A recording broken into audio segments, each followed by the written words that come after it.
C'est le cancer masculin le plus fréquent. 55 000 nouveaux cas de cancer de la prostate chaque année. C'est à Bordeaux, dans le service d'urologie de la clinique Saint-Augustin, que furent appliquées les premières techniques innovantes de prostatectomie. Aujourd'hui, c'est le robot qui tient le scalpel.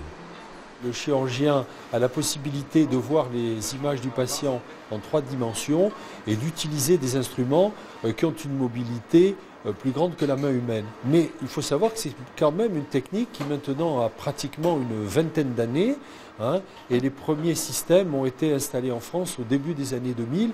Donc ce qui pouvait paraître comme quelque chose de tout à fait exceptionnel est devenu de pratique quotidienne dans de très nombreux centres maintenant.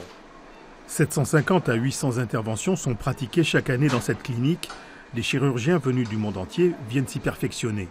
L'Institut Bergonié est l'autre pôle d'excellence du traitement des cancers de la prostate.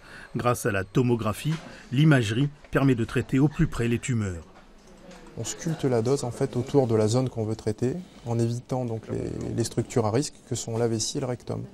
Donc en fait, on arrive à conformer la dose et à la sculpter complètement autour du volume cible, qui est notre volume de traitement. Durée de traitement raccourcie, effet secondaire inexistant dans 95% des cas. Bergonié soigne chaque année 220 patients atteints de ce cancer. L'objectif est simple, c'est de mettre à profit tous les progrès techniques qu'on a au niveau chirurgical, au niveau de l'imagerie, au niveau de l'enseignement, au niveau de la recherche, et de transférer tous ces bénéfices ou tous ces intérêts, ces progrès vers le patient. Saint-Augustin et Bergonié vont additionner leurs compétences et offrir aux malades un des meilleurs parcours de soins en France pour le traitement du cancer de la prostate.